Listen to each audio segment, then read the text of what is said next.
Morning, everybody. Welcome to Second Cup of Coffee. Pastor Tom here with you. This is week 4 of our series, Honor the Fallen. Honor the Fallen. Typically, we do a conversation. And this month, we're going to do a little bit different. I'm going to give you the conversation that happened in my head as a young man. Never wanted to be a pastor. My dad was a pastor through a series of events. He was no longer a pastor, and kind of walked away from God for a season, came back to God. And very honored to have the dad I have. Love him very much. He's gone on to be with the Lord. But when I was growing up, because of the events that happened as a kid, I didn't want to be a pastor. And in my mind, I said, I don't want to be put in that place that he was. And I don't think that was a wrong recognition of the situation, but it was a wrong application of my obedience because God was calling me to pastor.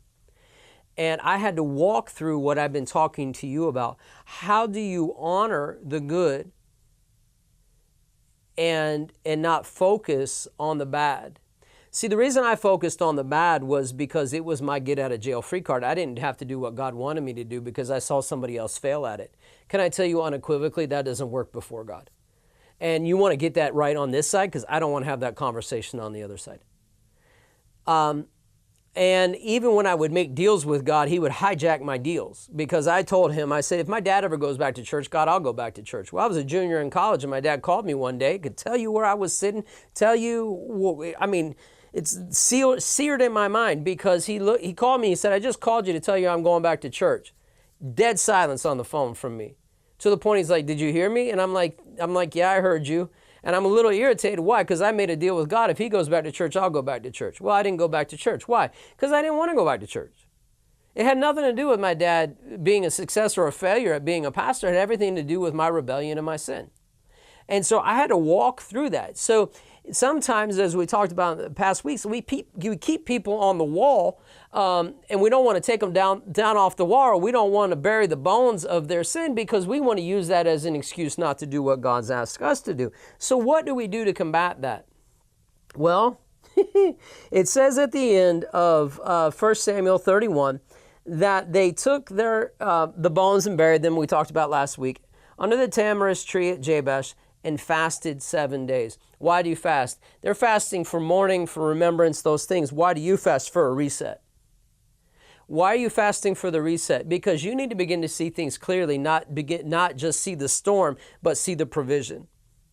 You need to see it. I'll give you another biblical example. You can flesh this out for yourself. Paul's on the ship. They're going to be shipwrecked. Even though he said, don't go this way, they're going to be shipwrecked. What did they do? They fasted in the midst of that. Why? Because I think there is a symbolism there for us that in the midst of the shipwreck, in the midst of the storm, in the midst of something that hasn't cleared yet, and all of the emotion, I need to reset to God and what he's saying to me, and what he's saying to the situation. And maybe not the full situation, but how do I respond in the situation?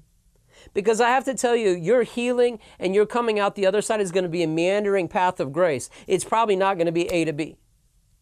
And there's usually two different things that people do with the meander, or when a failure happens. They either go super grace or super judgment. Super grace because, man, we all sin, brother, and super judgment because off with their head. Either way, why do we go that way?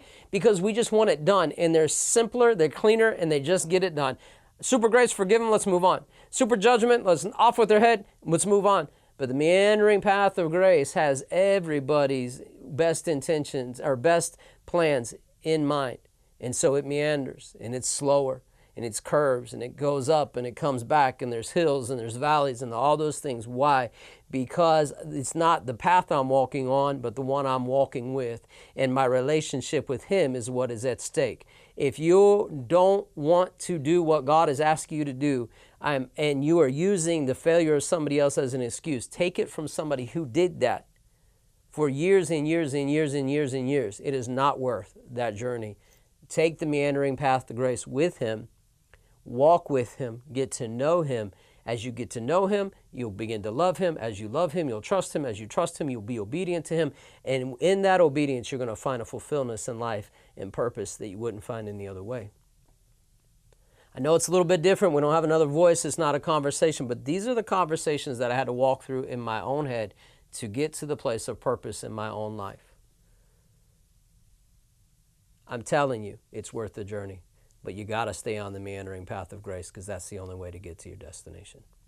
If this meant something to you, please share it. Thank you for hanging out with us. You can find us on Facebook. You can find us on YouTube, either at Rancho Christian Center or our Second Cup of Coffee, or you can find us on our app. And we'll talk to you soon.